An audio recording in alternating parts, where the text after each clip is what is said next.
Vote পরবর্তী পরিস্থিতিতে দলের অবস্থান, ঘরছাড়া কর্মীদের বাড়ি ফেরানো সহ বিভিন্ন বিষয়ে তৃণমূল কংগ্রেসের উদ্যোগে একটি গুরুত্বপূর্ণ সভা অনুষ্ঠিত হলো দক্ষিণ দিনাজপুরের গঙ্গারামপুরে। এদিন বিকেলে গঙ্গারামপুর নিউ মার্কেট এলাকায় অবস্থিত জেলা তৃণমূল কংগ্রেস কার্যালয়ে সভার আয়োজন করা হয়।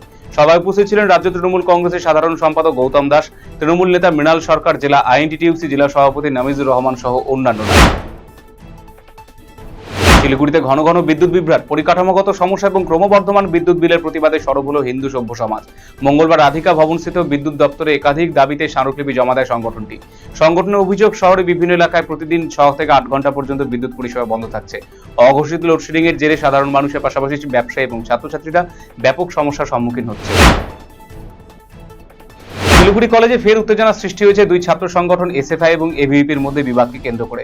ঘটনাকে ঘিরে উভয় পক্ষের মধ্যে পাল্টাপাল্টি অভিযোগ সামনে এসেছে। এসএফআই এর অভিযোগ, তাদের সংগঠনে এক ছাত্রীকে শারীরিকভাবে হেনস্থা করা হয়েছে। ঘটনার প্রতিবাদে সংগঠনের পক্ষ থেকে তীব্র ক্ষোভ প্রকাশ করা হয়েছে। এসএফআই নেতৃত্বে দাবি, কলেজ চত্বরে ছাত্রছাত্রীদের নিরাপত্তা নিশ্চিত করতে প্রশাসনের অবিলম্বে হস্তক্ষেপ প্রয়োজন।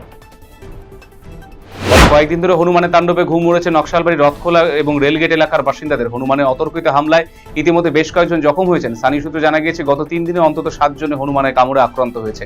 পরিস্থিতি এমন পর্যায়ে পৌঁছেছে, মঙ্গলবার সকাল থেকে নতুন করে আরো 3 জনে হনুমানের কামড়ে জখম হয়েছে। স্থানীয় বাসিন্দাদের অভিযোগ, জাতীয় এবং রাজ্য সড়ক দিয়ে যাতায়াতকারী যানবাহন এবং পথচারীদের উপর ক্রমাগত আক্রমণ চালাচ্ছে হনুমান। প্রেমের ফাঁদে ফেলে 14 বছরের নাবালিকাকে বিষ খাইয়ে খুন করার অভিযোগ উঠল তার প্রেমিকের বিরুদ্ধে। উত্তরবঙ্গ মেডিকেল কলেজ হাসপাতালে দীর্ঘদিন মৃত্যুর সঙ্গে লড়াই করার পর অবশেষে সোমবার মৃত্যু হল নাবালিকার। ঘটনায় অভিযুক্ত প্রেমিক রকেট বিশ্বাসকে গ্রেপ্তার করেছে রাজগঞ্জ থানা পুলিশ। মৃত নাবালিকা জলপাইগুড়ি জেলার রাজগঞ্জ ব্লকের বাসিন্দা ছিল। অন্যদিকে অভিযুক্ত রকেট বিশ্বাসের বাড়ি রাজগঞ্জের সুখানি এলাকায়।